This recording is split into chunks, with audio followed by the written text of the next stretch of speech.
May it please the court, my name is Guok Pham. I represent the appellants, DR, who deceased in care of Contra Costa DCFS. The mom is here, sitting at the side bench, and the father cannot be here because he's out of state on a work assignment. May I start now? Please. Yes. So this case arose from a dependency case in Contra Costa County. The county seized the child from the grandma, whom the mom asked to take care of the child because the mother could not take care of the child because she was indigent and homeless. The county seized the child without a warrant, then put the child in the two foster home. The first foster home very briefly, and then in the second foster home, would turn out to be a very dangerous environment for the child. The foster parents used the DACA and engaged in a swatting practice, even though the child could turn over on her own. Let me ask you this, Yes. counsel. First of all, let me say, I'm sure I speak for my colleagues as well. This is a very tragic case, and certainly our sympathies are with the loved ones as to the incident. But we're here on legal issues, Yes. and this is a third amended complaint, right? So you've had a couple of opportunities to amend here, correct? Yes. And the complaint is really internally inconsistent. So on the one hand, there are allegations that Ms. L knew of the danger of the DACA and knew that the baby had managed to roll over.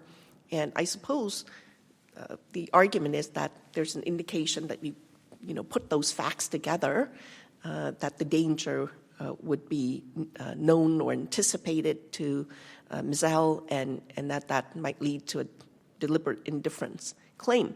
Yes. But on the other hand, there's also allegations that defendant Ms. L, and I'm looking now at paragraph 96, ER 0795 of the complaint, that Ms. L failed to notice that there was a DACA in the home.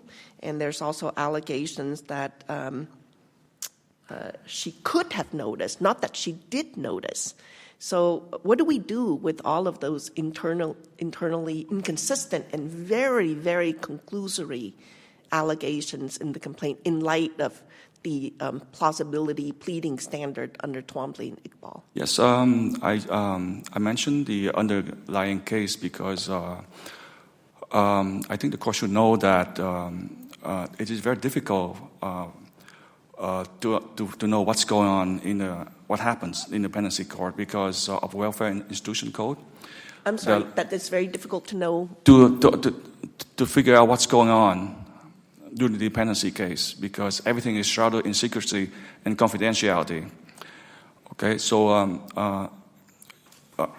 at the stage of pleading, we have certain evidence that point to a possibility of deliberate indifference. We do not have. I understand. Yes. I appreciate that, but we still have to apply the standard that there has to be facts to plausibly support the claim. Yes. Right. And so, on the one hand, there's some conclusory allegations that may support that, at least for purposes of 12b-6. But then there are contradictory, like flat-out contradictory facts alleged as well. How do we reconcile that and reach the conclusion that these are plausible claims? Yes, it's not totally contradictory. You mentioned that Ms. Meisel failed to notice, and you have the court need to understand that because of the vulnerability of an infant baby, the social worker has a heightened duty to inspect the home. Okay, and every corner of the home. Every room, okay? In this case, she just went to one room, and so that's grossly negligent behavior, right? She should have inspected every room, but didn't go into the room where the DACA was. Is that what you're saying? It's. I think it's more than gross negligence. Later on, we found out that there was spoliation evidence that very, very disturbing.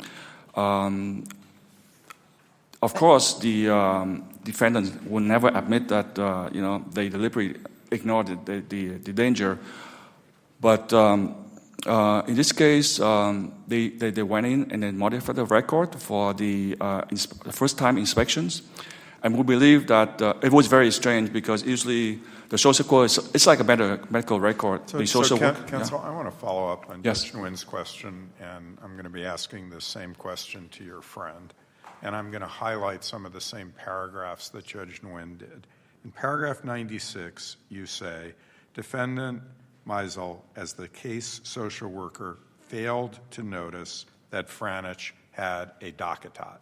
In paragraph 232, you allege Meisel knew 1 month before the death that the DockATot was used at the foster home.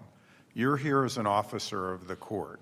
Are you telling us that you are alleging in the complaint that Ms. Meisel knew before the death that a DockATot was being used, that the child was being swaddled in the DockATot?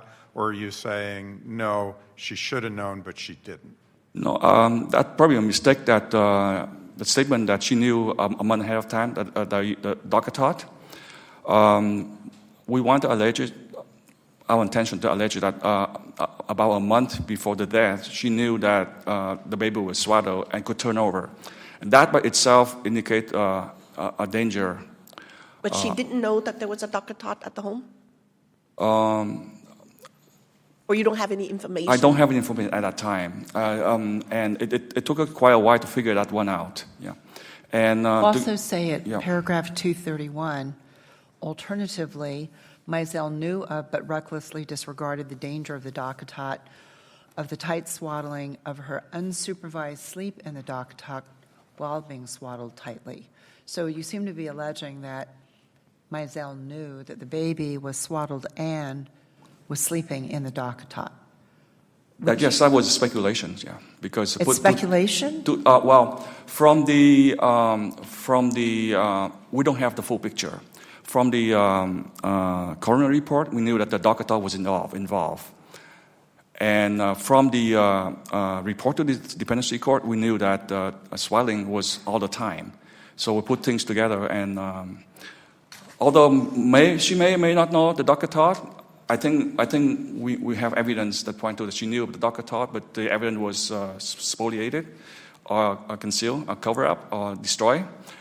We knew for sure that she knew that swatting was used. What evidence, why don't you tell us, what evidence do you have, and we can look at whether it's in the record or not, what evidence do you have that Meisel knew there was a DockATot in the foster home? We don't have evidence at the time that she knew of the DockATot. Okay, and... well, don't you have to prove that the actor was aware of a substantial risk of harm and then placed the injured person into that risk? Yes. In order to sustain your Eighth Amendment claim? Okay, we made the inference because the DockATot was used a lot of time at the home, and the social worker is supposed to inspect the home. At this particular home? Yes. And I think I believe we have a picture of they even used DockATot when they took the child out on a park. Did Ms. Meisel ever visit the home herself? Yes, as her duty as a case social worker, she's supposed to visit the case. I'm not asking you if she was supposed to. Do you have any knowledge that she actually did visit the home? Yes, she did 3 times. She three times went in the home at a time when you're alleging that DockATot was there. That's right, yeah. But you also allege at 230 of your complaint that Meisel and other DCFS defendants failed to inspect the foster home and the sleeping arrangements for DR as required by state law at 3 regular monthly visits to the foster family home. Yes. So... Yes, there was actually 3 visits by Ms. Meisel, and before that by other social worker who screened the foster home for placement. But we know definitely that Ms. Meisel visited the home 3 times. And what you're saying, as I understand it, in 230 is she was there 3 times, but she didn't do what was required by state law when she was there. That's right, yeah. And there is very strong evidence of guilt because of also cover-ups in the Dipensity State Court. 3 days after the death, Meisel knew that we received a report that the child turned over and found dead face down. And there were at least 5 continuations and 6 hearings where Contra Costa County and Meisel hid that from the court. And at the very last moment when the coroner report came out, the county council actually tried to hide the evidence, conceal the coroner report by made that confidential under 827. Counsel, I should know the answer to this Yeah. question, and I apologize Yes. for not being 100% sure, but were you allowed any discovery in this case? Yes, but we had run into a lot of trouble because of the 827. Yeah, a lot of the delay. What discovery were you allowed in this civil case? Before reaching allowed to look at the record, I have to file a motion called Welfare Institution Code 827 with the court for permission to take a look at the record and for permission for Contra Costa County to release the record. And, but eventually you got the discovery. Yes, and it took 3 tries, and I believe at least like a year and a half. The first try is like partial record, and like it's not usable. And then the second time, Right, but at the end of the day, you got additional yes, discovery. and finally, And is there additional discovery that you think you would seek that you didn't receive? no, we received everything, but the county engaged in some kind of tactic, delay tactic. They Right, no, I understand that. yes, Your yeah. time is short, so I just Yeah, want to make okay. sure that I understand that eventually you got everything that you were Yes, seeking. and then it took some while to go through the record and figure out the strain occurrence of. Did you try to take any depositions? Yes, we did. Yes. Did you take Ms. Meisel's deposition? Yes, we had to do that before we got all the record because the court imposed a certain deadline. And, Right, because it went to summary judgment, so by then discovery had closed and you got what you wanted. yes, but it took us some time to figure out the spoliations of evidence. Right. Yes. Right. Your theory Yeah. is that and I'm sorry to say this in front of the mother, but that the baby suffocated because she was tightly swaddled and was able to flip over, and the Docktot was too soft and caused her suffocation. And then at paragraph 111, you cite the autopsy report that she had internal bleeding in her abdominal cavity and bruises to her internal organs and on the back of her head. Yes. Is that consistent with your theory And, of suffocation? No. It's okay. At that time, we were very sketchy evidence. We didn't even know who has the record, which was the Concord Police Department. Even with the Concord Police Department, I have to pull teeth to get the information from them. They had all the photograph of the scene of death stored somewhere, and they lost it. And I had some expertise in computer, so I had to help them retrieve the record. And once I see the scene of death, it was damning. It was horrific. Like it looked like a death trap. Like it's a tiny bassinet. The Docktot, I'm sure you see the picture, and all the blankets, and then from a report we figure out through the help of the Dr. Omalu, he's a former forensic examiner, that there was indication of suffocations.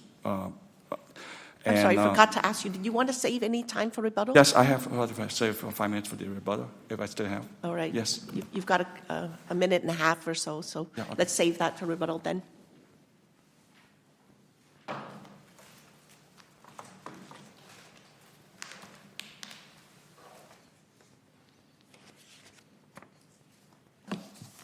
Good morning, and may it please, excuse me. Good morning, and may it please the court. Jason Mock on behalf of Contra Costa County and Defendant Tasha Mizell. It appears the court was interested in the issues related to the allegations on the failure to protect, so we can start there. And as the court astutely pointed out, the allegations in the complaint are internally inconsistent, and they don't really amount to a showing or even a plausible showing of knowledge on behalf of Tasha Mizell as to the potential dangers that might befall DR at the Well, let me push back on that. Ms. Mizell is trained, she's a social worker? Correct. So she's a trained social worker, and part of her job is the safety of children placed in a foster home, right? It is to inspect the home and to ensure that the foster mother is providing a safe environment, yes. And she went to the home on several occasions. At least 3 occasions. And the complaint, although again, there are some inconsistencies, the complaint clearly alleges, to me at least, that she knew that there was a DockATot in the, I'm looking at 231 and 232. She knew of the danger of the DockATot. She knew of the tight swaddling. She knew of the baby's unsupervised sleep in the DockATot while being swaddled tightly.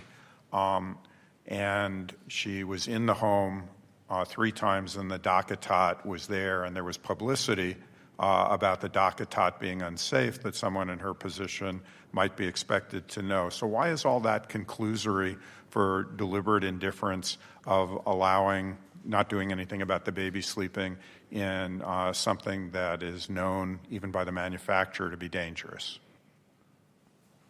I don't want to recall the timing of when that issues came up, but I believe it was prior to this incident. But I would say that what is conclusory about this, and then what does not amount to the deliberate indifference on the behalf of Tosh Mizell, is not only the internal inconsistencies, but we don't actually know the context of the child rolling over. The only time that this complaint mentions that the child rolls over is in paragraph 232. So we don't know if that was when the child was awake. We don't know if the child was asleep. We don't know if the child was swaddled. And in fact, if we look at paragraph 156 of the complaint, it says that it's difficult for a child to turn over when they're tightly swaddled.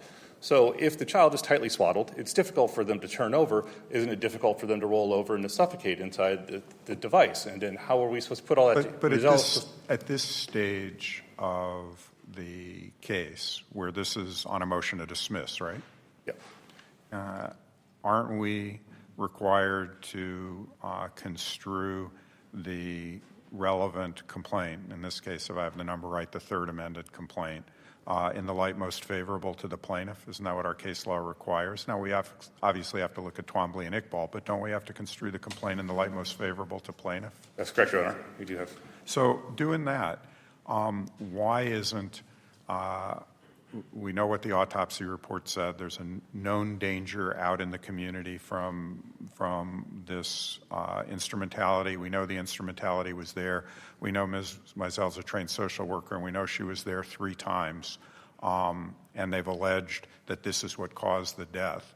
I mean, they may not be able to prove any of that, but why isn't that plausible? It seems to me that it's plausible.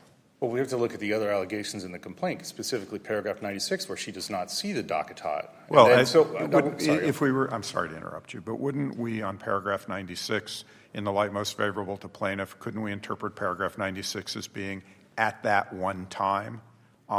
She failed to notice, as opposed to she always failed to notice, especially given 231 and 232, which says that she did notice. I believe the paragraph is not as. It's not specific as to any instance which... It isn't. But in the light most favorable to plaintiff, shouldn't 231 and 232 control? Well, the 231 and 232 are in the general cause of action. The general factual allegations are contained in the front, and I think that would have precedent over what would be contained in the causes of action. Well, everything's incorporated. Right. So even if Tasha Mizell did not see the DockATot during her inspections, that is a violation of state law, which only amounts to negligence, as the district court pointed out. I agree with you on that point, but again, it says in 231 and 232 that she did know that the DockATot was being used. The use of a DockATot on its own is not a dangerous condition. I would put that forth. But with the swaddling and having the baby sleep in it, it is, right? Well, according to the complaint, if we look at paragraph 156, it's difficult for the baby to turn over when it's tightly swaddled.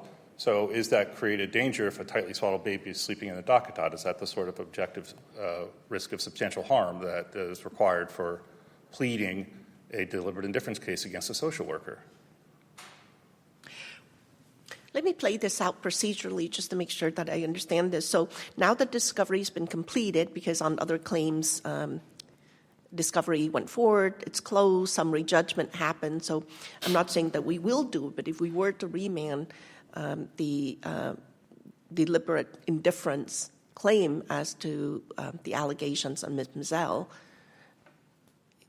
I suppose then it will be another round of summary judgment on the evidence that we have, and we don't have the benefit of viewing the discovery. We don't know what's going to happen, but is that procedurally what would happen? You'd go back and then you'd run another summary judgment motion? Well, this court would remand, and then he would have to, yes, I would file a summary judgment motion based on either qualified immunity and the facts of this case as taken by the plaintiff, of the deposition of Ms. Mizell, of the deposition of Ms. Franish. Right. So you would take all of those facts, like, for example, in I guess the Herrera case, which everybody cites, where I sat on the panel of, and look at the evidence and decide whether the facts support deliberate indifference, and then even if theoretically they did, whether there was any case at other than a high level of generality that would have put Ms. Mizell on notice that she was violating the Constitution. At a summary judgment stage, yes, that would be the standard, I imagine, but I don't think we have to get there because I don't think the complaint is adequate enough. When we say rolled over, what's the danger of all we know is that all that's pled is that Ms. Mizell knew that DR could roll over. It doesn't say that when she was asleep or when she was tightly swaddled or when she was in the docket tot. Well, it does say Mizell knew of the danger of the docket tot in 231, of the tight swaddling, of the baby's unsupervised sleep in the docket tot while being swaddled tightly. So it does say that. Well, it doesn't say and. It just throws a number of clauses together. Well, it says knew of the danger of the docket tot, of the tight swaddling, of her unsupervised sleep. I mean, the fact that the paragraph doesn't have a connector in it, I don't think detracts from looking at it in the light most favorable. It's alleging she knew all those things. Well, so, again, this paragraph, number 231, does not mention the danger associated with rolling over, which seems to be the crux of the claim regarding the dangers of using a docket tot. But that's elsewhere, I think. 232, I believe, it managed to roll over on stomach, saw it tightly, and that the docket tot was used in the foster home. But we don't know if that rollover incident was when she was awake, when she was asleep, how many times she had done it, if it was a one-off event that maybe happened while she was awake and the parents were playing with her and they just called it a rollover event that was told by, and then those facts were told to Ms. Mizell. So was Mizell's deposition taken? Yes, it was. Is it appropriate for us to consider the arguments of plaintiff's counsel regarding the length of time it took for the autopsy report and the very rapid submission of the babies to the cremation within 3 days of death? I don't believe that is in those matters were resolved on summary judgment. They're not in front of this court. I don't believe that there was any malfeasance on the part of the coroner or any investigative body. And in fact, the record will reflect that if this goes forward, that Ms. Mizell got consent from the parents as stated in the summary judgment motion. But the facts are alleged in the complaint, and you chose to proceed on these counts on a motion to dismiss the complaint. I'm sorry, can you repeat I'm sorry, we have to take the facts in the complaint as to the autopsy, et cetera, and the speed or lack of speed, et cetera, as set forth in the complaint as opposed to later discovery when the complaint was dismissed, right? Yes, yeah. So the issue is with the deliberate indifference claim is that what Ms. Mizell knew prior to allegedly putting the child into a known dangerous condition where harm was likely to happen. And I don't believe that the coroner's report or what happened after that fact would pertain to Ms. Mizell's knowledge before the event. Anything further, counsel? No, thank you. I'll soon. Thank you.